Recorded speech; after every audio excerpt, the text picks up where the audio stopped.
На Рудина кај Долнени вчера заврши 44-тиот поред фестивал на народни инструменти и песни Пеце Атанасовски, на кој продефилираа 250 учесници од цела Македонија.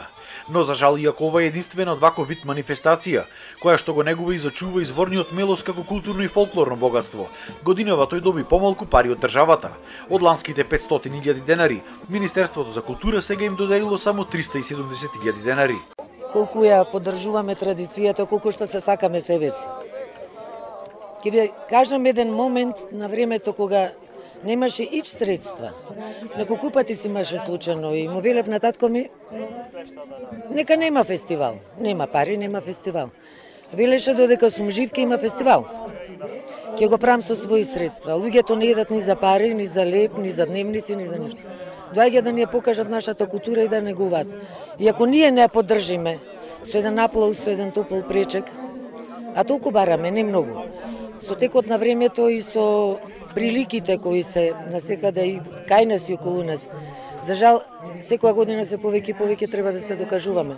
Организаторите велат дека со овие скромни средства фестивалот едва се одржува, а не пак да се размислува за негов развој. Затоа наместо посакуваните 10 дена тој трае само 3. Само семинарот кој го спремавме да биде ова година, буџетот беше 450.000 денари. Само за семинарот. Требаше да биде 10 дена со 30 учесници од разни земји и со 4 професори еминентни. Инаку ова е единствениот семинар во Македонија каде бесплатно се изучуваат народните инструменти и песни. И учесниците велат дека државата треба повеќе да помогне. Државата како, односно Министерство како култура треба да се погрижи повеќе за овој фестивал. Од овој фестивал веќе ако умира, што значи у Македонија веќе ништо нема да има. Овој фестивал ја зачуваше македонската традиција на Македонија.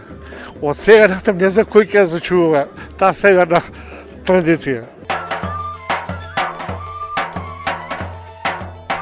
Поради негрижата кон нашата традиција и се помалку млади го негуваат фолклорот. Повеќето не се заинтересирани за ова. Зошто? Што е причината? Не знам, не ги влече сигурно. По моменталната состојба има млади, но не е тоа во поголем број. Организаторите се надеваат дека барем идната година кога ќе се одбележува јубилеј од 45 години, ќе добијат повисока финансиска поддршка од државата.